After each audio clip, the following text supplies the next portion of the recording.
kuatkan hati. Negeri ini memanggilmu kawan.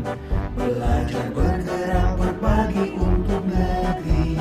Guru penggerak majukan pendidikan. Guru penggerak menghamba pada murid. Kreatif rancang pembelajaran. Hargai potensi, tingkatkan prestasi. Lahirkan profil pelajar Pancasila. Belajar bergerak berbagi untuk negeri. Kita menjalin kolaborasi. Belajar bergerak berbagi untuk negeri. Demi bakti pada Ibu Pertiwi.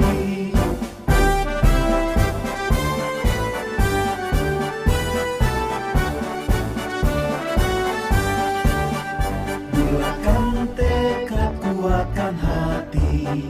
Negeri ini memanggilmu kawan. Belajar bergerak berbagi untuk negeri. Guru penggerak majukan pendidikan. Guru penggerak menghamba pada murid. Kreatif rancang pembelajaran. Bismillahirrahmanirrahim. Assalamualaikum warahmatullahi wabarakatuh. Hamdan wa syukrillah wa la hawla wa la quwata illa billah. Asyhadu an la ilaha illallah wa asyhadu anna Muhammadan abduhu wa rasuluh, amma ba'd. Yang kami hormati Bapak Kepala Sekolah SMP Negeri 2 Banjar Barat, yang kami hormati teman-teman, rekan-rekan, Bapak Ibu guru yang sempat hadir di pertemuan hari ini. Pertama-tama marilah kita memanjatkan puji syukur atas kehadirat Allah Subhanahu wa taala, karena dengan limpahan rahmat dan taufiknya sehingga pada hari ini, di hari yang cerah ini dan di tempat yang indah ini kita dipertemukan dalam kegiatan kami dari calon guru penggerak angkatan 5 Kabupaten Goa, yaitu dalam sesi berbagi modul 1.4 budaya positif. Kemudian salawat dan salam senantiasa tercurah kepada junjungan Nabiullah Muhammad Sallallahu Alaihi Wasallam selaku Nabi dan Rasul terakhir yang diutus di muka bumi ini sebagai rahmatan lil alamin.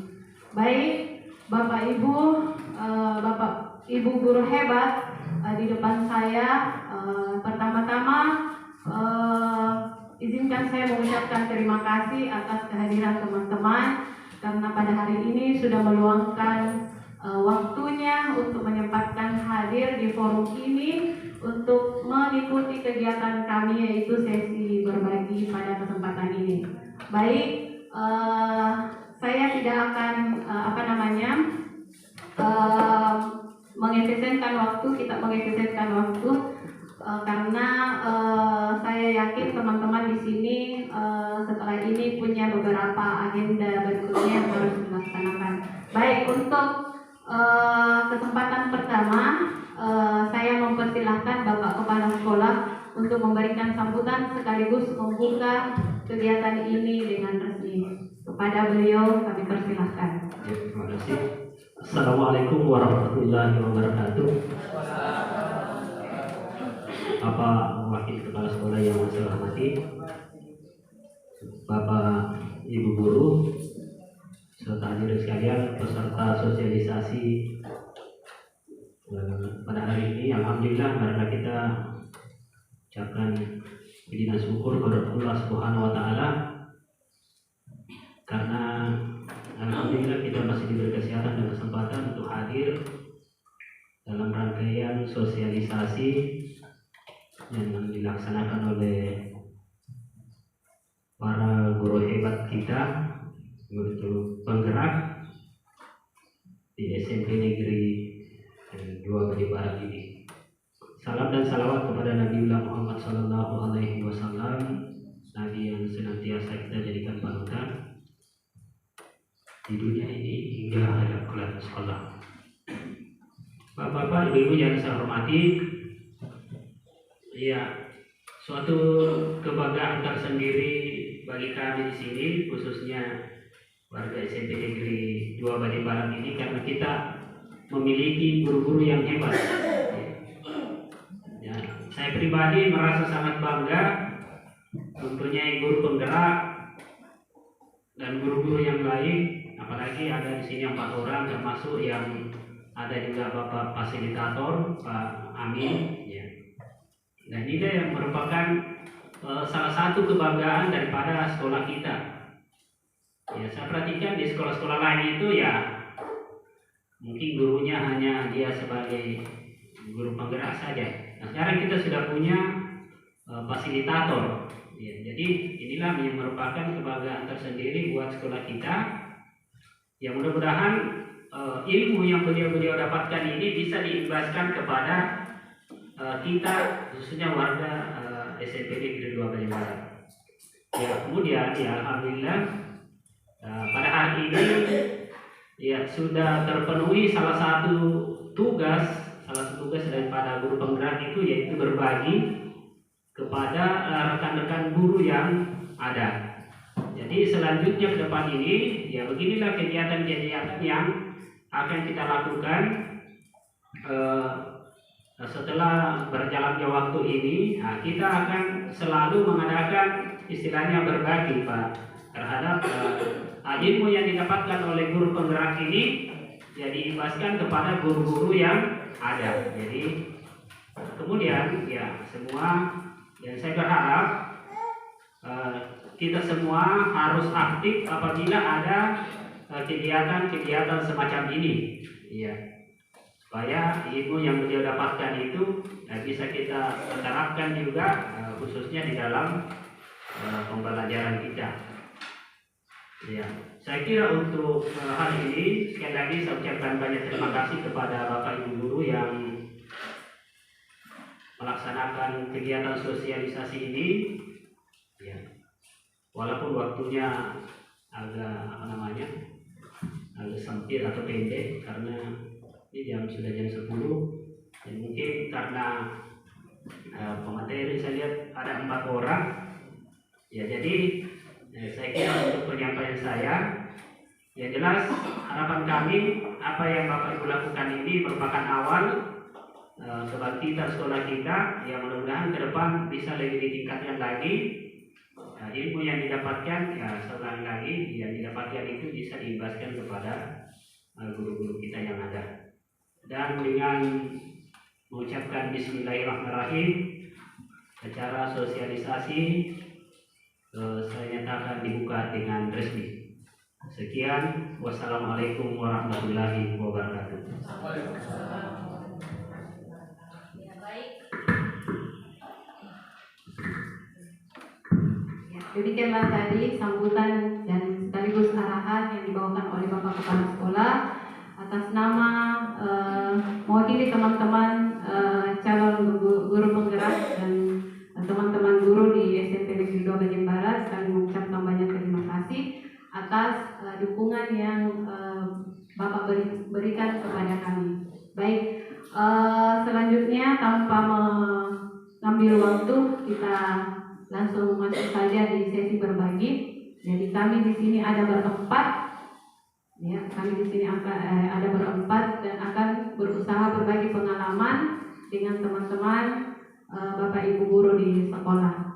Jadi pada kesempatan ini saya diamanahkan untuk membawakan materi, mungkin sudah dilihat di atas, yaitu kebutuhan dasar manusia dan dunia berkualitas. Baik. Ya, adapun tujuan pembelajaran khusus untuk pada kesempatan ini, yang pertama, peserta dapat menjelaskan kebutuhan dasar yang menjadi motif dari tindakan manusia baik murid maupun guru. Kemudian tujuan yang kedua, peserta dapat menganalisis apa dampak tidak terpenuhinya kebutuhan dasar terhadap pelanggaran peraturan dan tindakan yang tidak sesuai dengan nilai kebajikan. Kemudian yang terakhir yaitu peserta dapat mengidentifikasi peran sekolah dan guru dalam upayanya menciptakan lingkungan belajar dan pemenuhan kebutuhan anak yang beragam. Ya, itu 3 tujuan atau poin yang akan kita capai setelah mendapatkan materi mengenai apa sih yang menjadi kebutuhan dasar manusia. Next. Baik, sebelum kita masuk ke materi inti, Bapak Ibu coba perhatikan. Saya ada studi kasus yang menjadi pertanyaan pemantik untuk memasuki materi kita hari ini. Saya bacakan Bapak Ibu. Ibu Ambar, guru wali kelas 2A di SD Pelita Hati, sedang bingung menghadapi ulah salah satu murid di kelasnya, Doni. Beberapa anak di kelas 2A telah datang padanya dan mengeluhkan Doni yang sering kali meminta bekal makan siang mereka dengan paksa. Jika Anda menghadapi situasi seperti Ibu Ambar, apa yang akan Anda lakukan? Menurut Anda, kira-kira apa alasan Doni melakukan hal itu? Jadi ini ada satu kasus seorang siswa yang sering mengambil bekal makanan temannya secara paksa, dan temannya ini melaporkan ke guru wali kelasnya.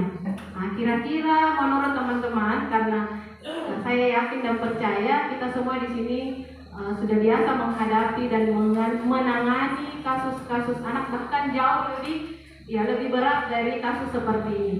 Coba teman-teman yang mau mengutarakan pendapatnya bisa mengangkat tangan. Kira-kira kalau situasinya seperti ini, apa yang akan Anda lakukan? Silakan. Ya, menghadapi anak seperti ini, apa yang akan Anda lakukan? Silakan. Ada yang mau menanggapi? Ya, anggaplah ini kita berbagi pengalaman, kita sharing ya. Bisa berbekal. Kita ikut. Assalamualaikum warahmatullahi wabarakatuh. Mungkin ya, pendapat saya sebagai guru BK di sini, saya akan memanggil Doni dengan konsultasi dengan pribadi ya. Kira-kira apa yang menyebabkan Doni melakukan seperti itu?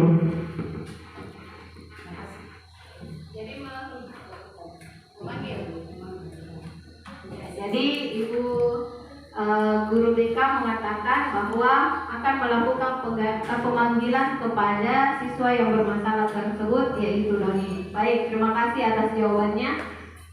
Ada jawaban yang lain, tanggapan yang lain? Mungkin setelah dipanggil apa yang dilakukan? Silahkan Ibu Emi, guru PKN. Terima kasih. Assalamualaikum warahmatullahi wabarakatuh. Dalam kasus ini ada dua pertanyaan. Pertama, apa yang akan dilakukan oleh Ibu Ambar selaku wali? Dan yang kedua, kira-kira apa yang menjadi alasan si Doni melakukan kebiasaan tersebut? Kalau menurut saya, untuk pertanyaan yang pertama, melakukan pendekatan kepada si Doni dan menanyakan apa sebenarnya yang menjadi alasan sehingga si Doni ini setiap hari atau mungkin dalam beberapa kasus melakukan hal tersebut. Untuk yang pertanyaan yang kedua, kemungkinan besar alasan sehingga si Doni melakukan hal tersebut adalah faktor mungkin bawaan di keluarga mungkin si Doni belum sarapan, sehingga sesampainya di sekolah melakukan hal itu. Masih seperti itu. Terima kasih. Terima kasih jawabannya Bu Emi. Ada jawaban lagi dari teman? Silahkan. Atau sama ya? Iya, jadi intinya melakukan pemanggilan, melakukan pendekatan, menanyakan apa alasannya. Dan tadi sudah ditebak satu alasannya dari Bu Eni. Bu Eni kemungkinan tidak sarapan dari rumah, makanya melakukan hal tersebut. Baik, ya kita pending jawabannya dulu, nanti kita cocokkan dengan jawaban yang tepat setelah mengikuti materi ini. Itu tadi hanya pemantik. Baik, oke. Baik Bapak dan Ibu guru, kita percaya bahwa seluruh tindakan manusia memiliki tujuan tertentu. Sepakat? Ya, jadi setiap yang kita lakukan itu pasti ada tujuannya. Semua yang kita lakukan adalah usaha terbaik kita untuk mendapatkan apa yang kita inginkan. Ketika kita mendapatkan apa yang kita inginkan, sebetulnya saat itu kita sedang memenuhi satu atau lebih dari kebutuhan dasar kita.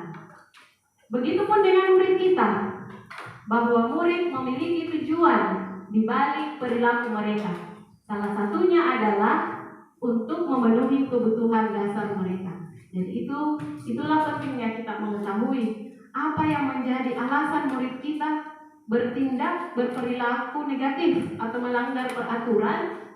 Nah, ternyata kita tidak memahami apa yang menjadi kebutuhan dasar murid kita. Begitupun kita, jadi orang dewasa saja, ya, murid saja, murid pun, ya, orang dewasa pun semua memiliki, ya, kebutuhan dasar yang harus terpenuhi. Ketika itu tidak terpenuhi, maka perilaku tingkah laku kita akan tidak menjadi seimbang.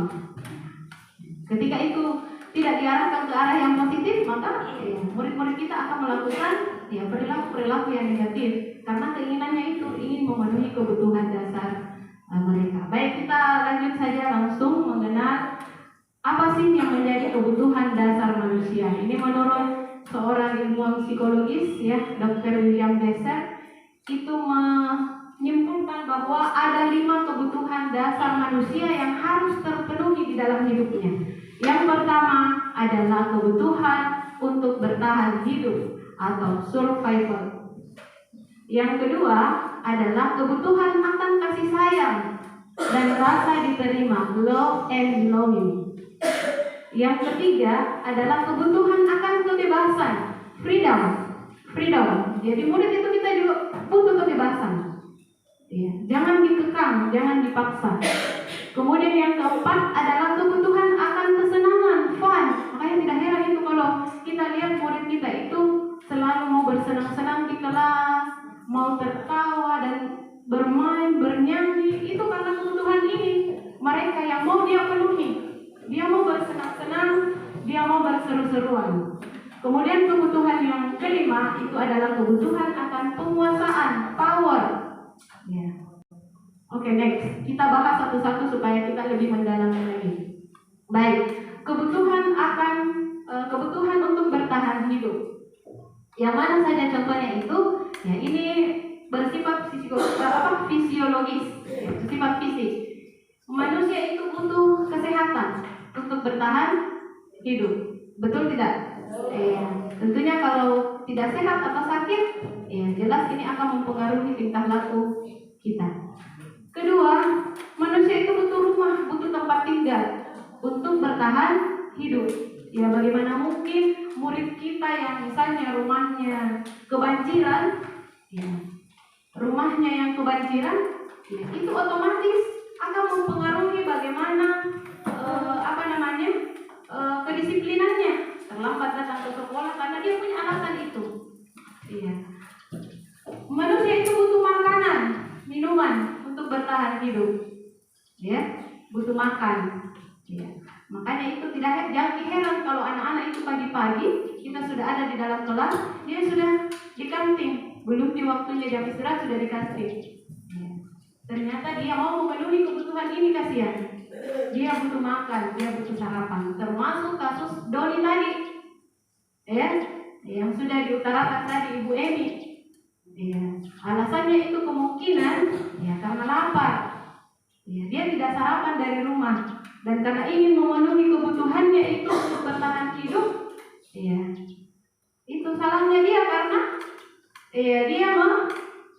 dia melakukan untuk memenuhi itu dia lakukan dengan perilaku yang negatif. Nah, tinggal di sini pekerjaannya guru untuk mengarahkan, menuntun anak kita agar untuk memenuhi kebutuhannya itu dengan cara yang positif. Kemudian termasuk juga kebutuhan biologis sebagai bagian dari proses reproduksi. Itu juga termasuk kebutuhan bertahan hidup. Dan yang terakhir adalah ini yang bersifat psikologis. Ya, kita juga butuh rasa aman. Ya, butuh rasa aman di keluarga, di rumah. Keamanan kita itu harus terjamin ya untuk memenuhi satu kebutuhan ini, yaitu kebutuhan bertahan hidup. Ya, itu untuk satu kebutuhan dasar manusia. Next, yang kedua adalah ya kebutuhan akan kasih sayang dan rasa diterima atau kebutuhan untuk diterima. Ya, kebutuhan untuk disayangi dan diterima meliputi kebutuhan akan hubungan dan koneksi sosial, kebutuhan untuk memberi dan menerima kasih sayang dan kebutuhan untuk merasa menjadi bagian dari suatu kelompok. Kebutuhan ini juga meliputi keinginan untuk tetap terhubung dengan orang lain seperti teman, keluarga, pasangan hidup, teman kerja, binatang peliharaan, dan kelompok di mana kita tergabung. Jadi manusia itu ya butuh disayangi, butuh dicintai, butuh diterima. Kita mau diterima di tengah kelompok kita, baik itu di lingkungan sekolah, di komunitas kita, di organisasi kita, di keluarga kita, lebih-lebih itu semua kita butuhkan yang menjadi kebutuhan dasar kita. Ya, kita harus mempunyai hubungan hubungan sosial yang baik. Ya, kita mau diterima, tidak mungkin juga dibully. Ya, tidak mungkin juga dikata-katain. Ya, kita butuh yang namanya kasih sayang dan rasa diterima, dan itu kebutuhan dasar. Ya, bagaimana penerapannya nanti sebentar kita lihat contoh-contohnya Bu ya. Jadi saya jelaskan dulu. Yang ketiga adalah kebutuhan akan penguasaan. Ya, kebutuhan akan penguasaan atau kebutuhan pengakuan atas kemampuan. Kebutuhan ini berhubungan dengan kekuatan untuk mencapai sesuatu, menjadi kompeten, menjadi terampil, diakui atas prestasi dan keterampilan kita, didengarkan, dan memiliki rasa harga diri. Kebutuhan ini meliputi keinginan untuk dianggap berharga, bisa membuat perbedaan, bisa membuat pencapaian kompeten, diakui dan dihormati. Pun begitu pada murid kita. Murid kita itu ingin diakui, kasihan, ingin dibangga-banggakan juga oleh gurunya, ya, ingin dihormati, diberikan kesempatan mereka untuk menampilkan apa yang terbaik, kompetensi apa yang dimiliki oleh murid kita. Jangan dijatuhkan, karena mereka mau memenuhi kebutuhannya ini, yaitu kebutuhan akan penguasaan atau powernya.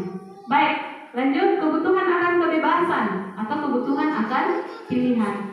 Kebutuhan untuk bebas adalah kebutuhan akan kemandirian, otonomi, memiliki pilihan, dan mampu mengendalikan arah hidup seseorang. Anak-anak dengan kebutuhan kebebasan yang tinggi menginginkan pilihan.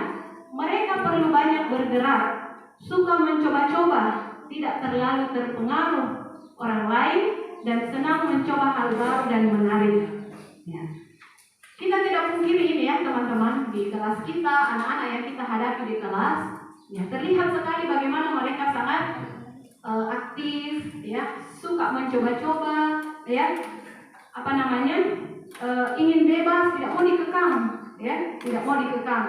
Bahkan semakin diperintah, semakin disuruh, ya kebalikannya bekerja, karena kebutuhan ini. Ya. Manusia punya kebutuhan yang namanya kebebasan. Ya, biarkan mereka memilih.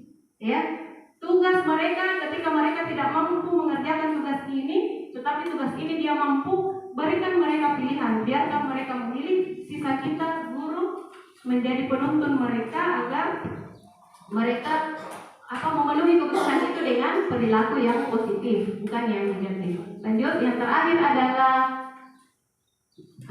kebutuhan akan kesenangan, kebutuhan untuk merasa senang, jelas ya. Setiap manusia ingin memiliki perasaan yang senang, kebutuhan untuk mencari kesenangan, bermain, tertawa. Jadi Bapak Ibu jangan segan-segan untuk mengaitkan pembelajaran itu dengan tema menyenangkan ya. Jadi kita upayakan ketika kita mengajar di kelas, ya, carilah atau gunakanlah metode mengajar yang membuat anak itu senang, bisa dibarengi dengan games, ice breaking, ya. Tugas yang jangan terlalu terlalu banyak tugasnya sehingga membuat anak itu stres. Ketika anak itu stres, merasa terbebani, maka itu sebenarnya kita sudah menggugurkan kebutuhan dasar mereka yang mereka butuh kesenangan. Ya, mereka butuh kesenangan, ya. Seperti itu, ya. Oke. Next. Ya, jadi itu 5 kebutuhan dasar yang harus terpenuhi. Semua orang senantiasa berusaha untuk memenuhi kebutuhannya dengan berbagai cara. Bila mereka tidak bisa mendapatkan kebutuhannya dengan cara yang positif, mereka bisa melanggar peraturan atau melakukan hal-hal yang tidak sesuai dengan nilai-nilai kebajikan. Inilah yang terjadi kepada murid-murid kita. Jadi kita sebagai seorang guru yang setiap hari menghadapi anak-anak kita di kelas maupun di sekolah, ya harus betul-betul memahami apa yang menjadi kebutuhan dasar mereka, supaya kita bisa mampu mengarahkan mereka untuk memenuhi kebutuhan itu, tapi dengan cara yang positif. Ada satu contoh kasus, Bapak Ibu, bisa dilihat di slide. Dinda, seorang anak kelas 3 SD. Begitu tiba di rumah, sepulang dari sekolah, menangis dan mengadu pada ibunya bahwa dia benci pada Ibu Rani, gurunya. Ini seorang murid yang benci pada gurunya dan menceritakan kepada ibunya di rumah. Ya, menurut Anda, kebutuhan apa yang berusaha dipenuhi oleh Dinda? Jika jawabannya seperti ini, bila Anda berada dalam posisi Ibu Rani, ini gurunya ya, dan mendengar informasi dari ibunya Dinda tentang perasaan Dinda hari itu, apa yang akan Anda lakukan pada Dinda besok ketika Dinda masuk sekolah agar kebutuhan Dinda terpenuhi? Ya, jadi kasus ini seorang murid yang benci kepada gurunya, kemudian dia menceritakan kepada ibunya di rumah. Baik, kita lihat kira-kira kebutuhan apa yang tidak terpenuhi ini, kenapa sampai Dinda melakukan sampai membenci gurunya. Ya, seperti itu. Next. Oke, ini ada tabel. Ya. Ada perkataan atau jawaban dari Dinda ini kepada ibunya seperti ini misalnya. Ibu guru bilang, aku tidak boleh bersenandung sewaktu mengerjakan tugas. Katanya kelas harus tenang, tidak ada suara. Kan nggak seru jadinya. Nah gitu. Disuruh diam sama gurunya. Tenang Ki, saya suka nyanyi. Ya. Tapi mungkin dengan cara yang membuat Dinda ini sedikit tersinggung.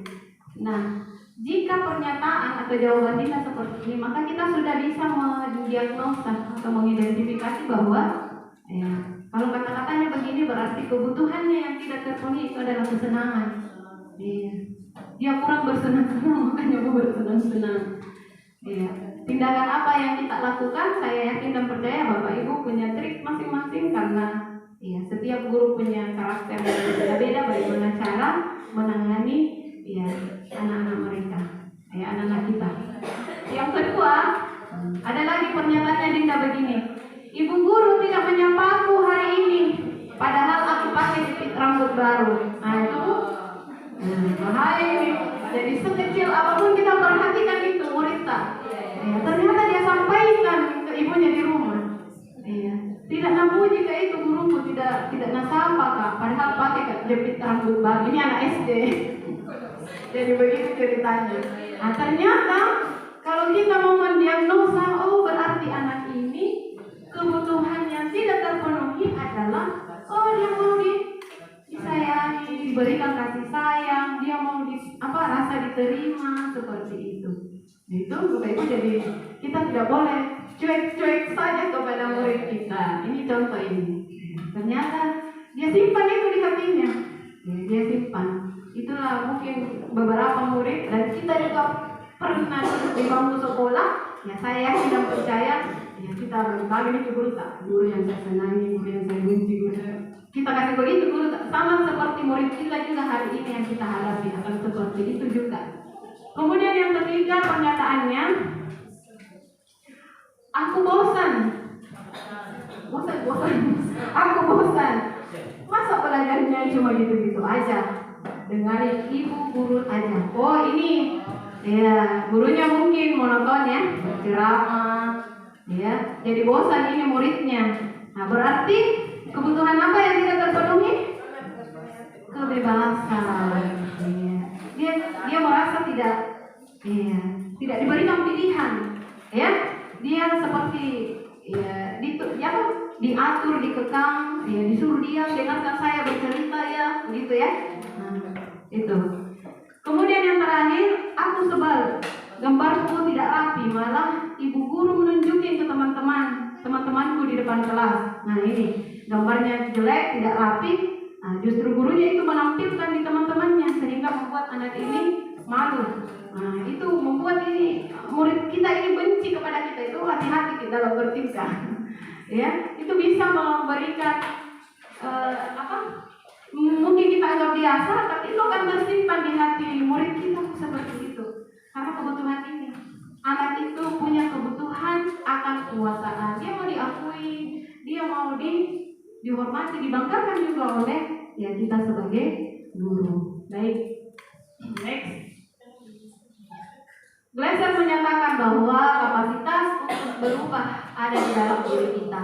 Jika kita dapat mengidentifikasi kebutuhan apa yang mendorong perilaku kita, maka perubahan perilaku positif dapat dimulai dengan mencari solusi untuk memenuhi kebutuhan tertentu dengan cara yang positif. Saya pikir Bapak Ibu guru sudah memahami ini. Jadi ketika kita sudah mengenal, bisa mendiagnosa, mengidentifikasi kebutuhan dasar manusia itu seperti ini, ya, saya tidak percaya akan tindakan yang akan kita berikan nanti, ya, akan tepat menuntun anak untuk bisa berperilaku positif sehingga lingkungan di sekolah kita bisa tercipta dengan budaya-budaya yang positif juga. Nah, selanjutnya ada dunia berkualitas. Dunia berkualitas Anda adalah tempat khusus dalam pikiran Anda, tempat Anda menyimpan gambaran representasi dari semua yang Anda inginkan. Bisa berisi orang-orang, hal-hal, dan apa saja yang terbaik dalam hidup Anda dan membuat Anda merasa bahagia dan terpenuhi kebutuhan dasar manusia. Jadi ingat, setiap manusia itu punya dunia berkualitas. Hal-hal apa yang berkesan, yang bermakna di dalam diri itu akan tersimpan rapi dengan baik di dalam pikirannya. Apakah itu orang, benda, perilaku, nilai-nilai. Nah, itu semua ketika itu berkesan itu akan tersimpan di pikirannya. Murid kita juga mempunyai gambaran dunia berkualitas mereka. Bila guru dapat membangun interaksi yang memberdayakan dan memerdekakan murid, maka murid akan meletakkan dirinya sendiri sebagai individu yang positif dalam dunia berkualitas karena mereka menghargai nilai-nilai kebajikan. Jadi mulai hari ini, mulai saat ini, mari kita sama-sama menampilkan atau memberikan yang terbaik kepada murid kita. Berpihak, pendidikan yang berpihak kepada murid. Tidak ada lagi yang namanya hukuman, tidak ada lagi yang namanya kekerasan fisik ketika kita ingin memperbaiki kesalahan anak, ya, tidak ada lagi yang seperti itu. Ya, kesimpulan dan refleksi. Yang pertama, sangat penting bagi pendidik untuk mengetahui kebutuhan dasar manusia agar dapat memahami alasan murid berperilaku negatif. Nah, itu. Kemudian yang kedua, dengan memahami kebutuhan dasar murid, maka guru dapat mengambil tindakan yang tepat untuk mengatasi setiap pelanggaran mereka di sekolah. Ini sangat bermanfaat bagi kita ketika kita memahami kebutuhan dasar tadi. Kemudian sebagai guru kita ingin mereka memasukkan hal-hal yang bermakna dan nilai-nilai kebajikan yang hakiki ke dalam dunia berkualitas mereka. Ya, sebelum saya akhir mungkin ada video yang bisa ditampilkan. Ini kita bisa nonton bersama tentang kebutuhan dasar manusia lewat video yang ada di LSS kami supaya lebih bermakna tentang kebutuhan dasar manusia. Mari kita saksikan bersama. Jamur-jamur yang mengganggu hidup tanaman padi mulai sembuh. Ketika guru memahami kebutuhan apa yang mendasari perilaku murid,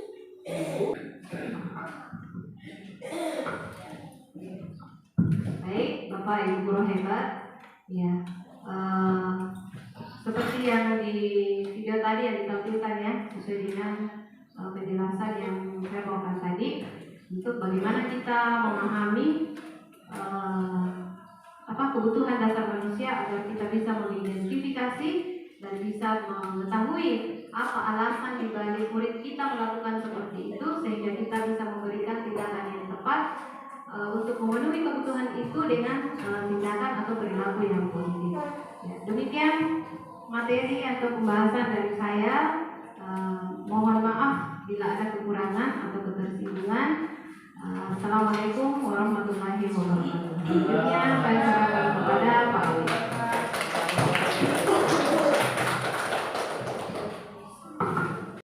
Ya, selanjutnya adalah kami membuka sharing atau sesi tanya jawab bagi teman-teman yang ingin menanyakan sesuatu, ingin memberikan saran, mungkin kritik atau tanggapan. Pertanyaan silahkan disampaikan Dan insya Allah kami berempat akan memberikan feedback atau respon dari tanggapan teman-teman. Kami persilahkan kepada Bapak Ibu guru hebat.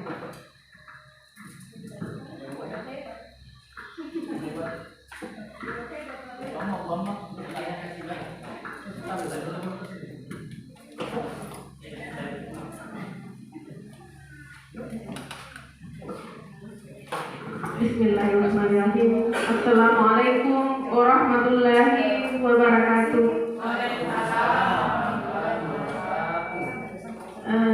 Terima kasih atas kesempatan yang diberikan kepada saya. Saya berikan apresiasi yang sebesar-besarnya kepada keempat teman guru-guru hebat di depan. Semoga selalu senantiasa diberi kesehatan dan kelancaran dalam menjalankan program CLP-nya. Dan ilmu-ilmunya lebih bermanfaat untuk kita semua juga untuk sharing. Pertanyaannya, apakah ada perbedaan antara keyakinan dan kesepakatan kelas itu sendiri? Karena yang Ibu tadi paparkan bahwa sebelum keyakinan itu dibuat dalam suatu kelas, anak-anak diajak juga untuk membuat kesepakatan. Apakah dari kesepakatan itu muncul keyakinan atau ada perbedaan di antara keduanya? Terima kasih. Salam bahagia Ibu dan Bapak guru hebat. Wabillahi taufiq wal hidayah. Wassalamualaikum warahmatullahi wabarakatuh.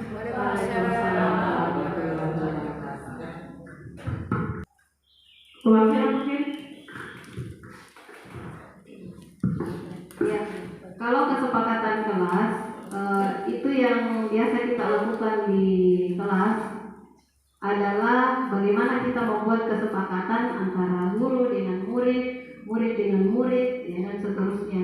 Jadi praktek yang kami lakukan itu di kelas tidak langsung keyakinan kelas. Karena tidak mengerti apa dibilang keyakinan kelas. Dia sampai menuju ke agama Pak, masalah keyakinan.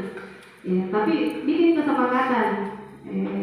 Praktek yang kami lakukan ini, Bu Nurul juga yang sudah ditampilkan tadi, kami membagikan kertas-kertas kecil kepada anak-anak, potongan kertas. Silakan nak tulis, ya, hal-hal yang boleh dan tidak boleh dilakukan.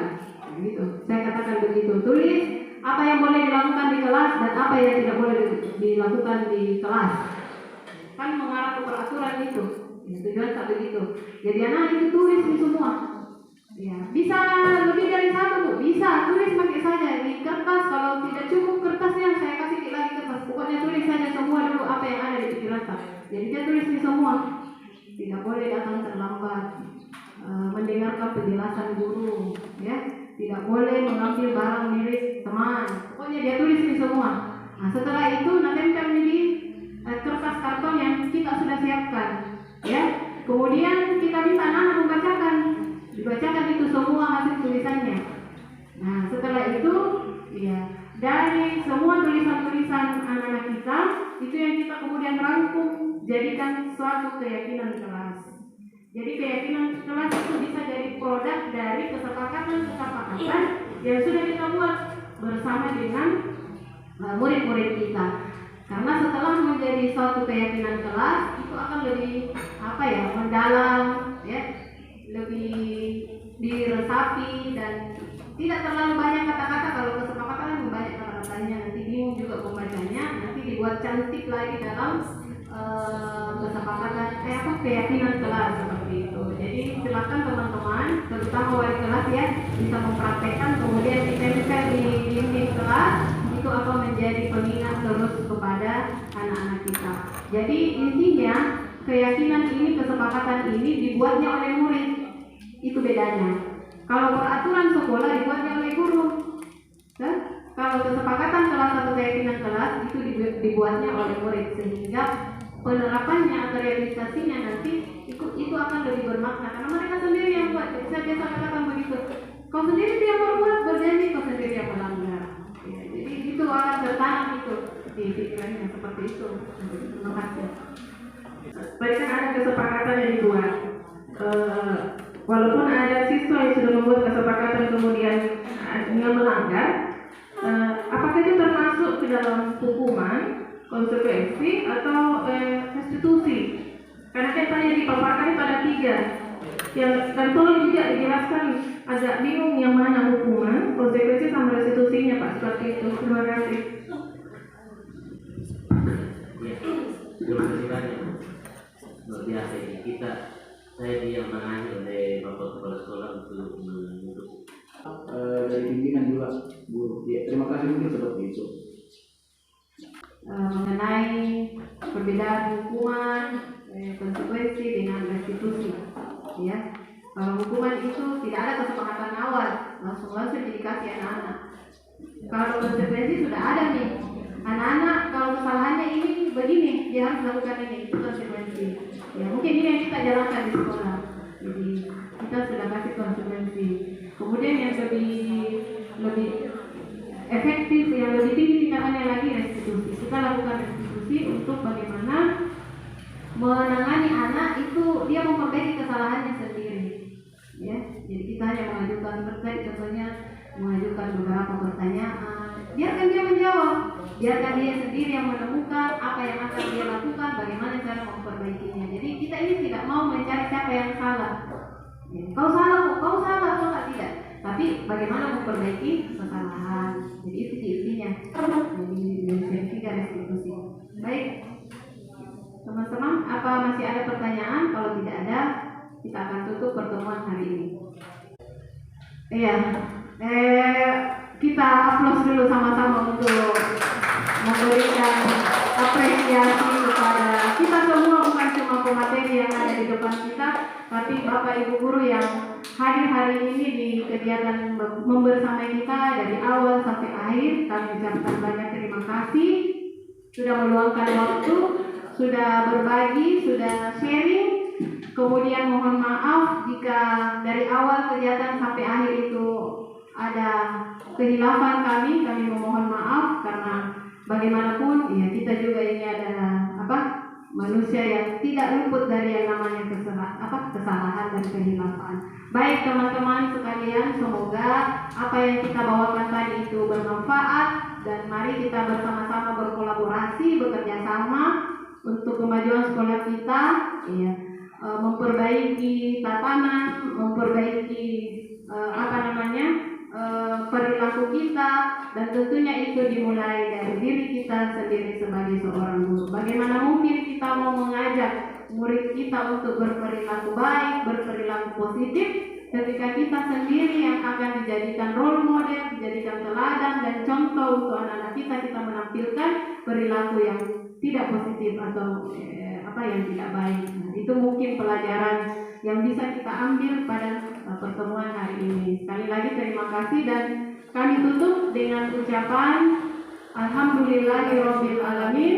Assalamualaikum warahmatullahi wabarakatuh. Waalaikumsalam warahmatullahi wabarakatuh. Bismillahirrahmanirrahim. Assalamualaikum warahmatullahi wabarakatuh.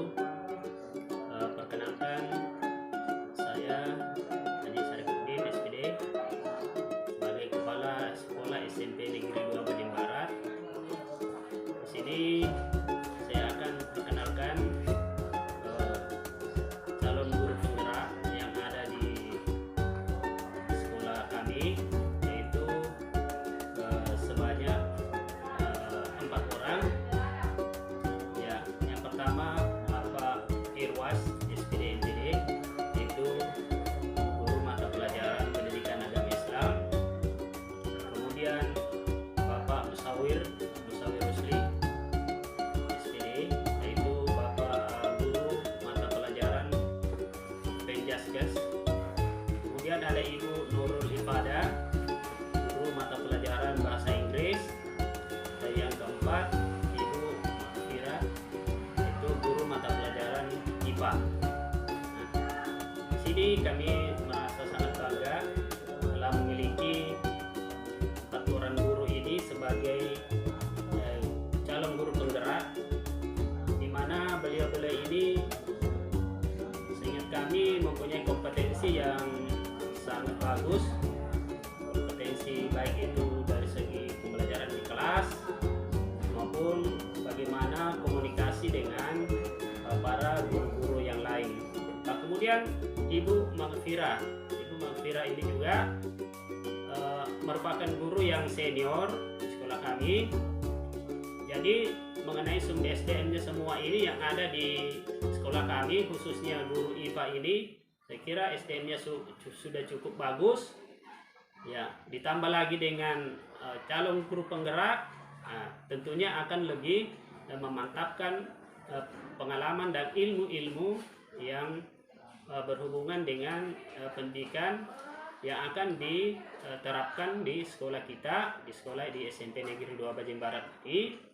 Jadi kami berharap bahwa dari keempat calon guru penggerak yang ada di sekolah kami ini, setidaknya mampu memberikan wajah baru di sekolah kami, yang tentunya setelah itu mampu mengimbaskan kepada guru-guru yang lain yang ada di sekolah, terutama mengimbaskan kepada siswa bagaimana peningkatan mutu pembelajaran di kelas, dan bagaimana komunikasi dengan teman-teman yang lain, mengimbaskan kepada ilmunya kepada teman-teman sejawat yang lain, khususnya guru-guru yang ada di sekolah di SMP Negeri 2 Bajeng Barat.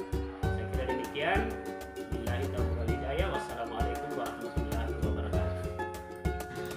Assalamualaikum warahmatullahi wabarakatuh. Nama saya Rahmawati Galuh. Saya mengajar IPA di SMP Negeri 2 Bajeng Barat. Beberapa hari yang lalu, rekan-rekan kami telah mengadakan workshop CGP yang membahas tentang budaya positif. Sharing-sharing ilmu yang diberikan sangat bermanfaat, terutama bagi saya sebagai pendidik. Ternyata setelah mengikuti workshop tersebut, ada terbersih dalam hati, ternyata selama ini ada kekeliruan dalam diri saya, dalam mendidik dan mengajar anak didik saya. Ternyata mereka melakukan aktivitas-aktivitas di dalam kelas yang menurut kami sebagai guru merupakan tindakan yang tidak sopan sebagai pengaco dalam kelas. Ternyata apabila dipahami, ternyata ada kebutuhan-kebutuhan mereka yang tidak terpenuhi, sehingga mereka melakukan tindakan-tindakan seperti itu. Ada beberapa hukuman yang biasa kami berikan kepada mereka. Ternyata hal itu keliru, kurang tepat. Dari workshop tersebut kami belajar bahwa ternyata sebaiknya sebagai guru hindarilah hukuman. Ada keyakinan-keyakinan kelas yang harus dibuat, ada kesepakatan-kesepakatan kelas yang harus dibuat antara guru dengan siswa, sehingga pembelajaran di dalam kelas itu lebih terarah. Apabila siswa melakukan suatu pelanggaran, mereka akan lebih tahu konsekuensi apa yang mereka akan dapat dari kesalahan mereka, karena kesepakatan itu telah disepakati di awal pembelajaran. Saya ucapkan banyak terima kasih kepada guru-guru hebat SMP Negeri 2 Bajeng Barat atas ilmunya. Semoga selalu diberi kesehatan, kelancaran dalam setiap kegiatan-kegiatan CGP-nya. Salam bahagia Ibu dan Bapak guru hebat. Wabillahi taufiq wal hidayah. Wassalamualaikum warahmatullahi wabarakatuh.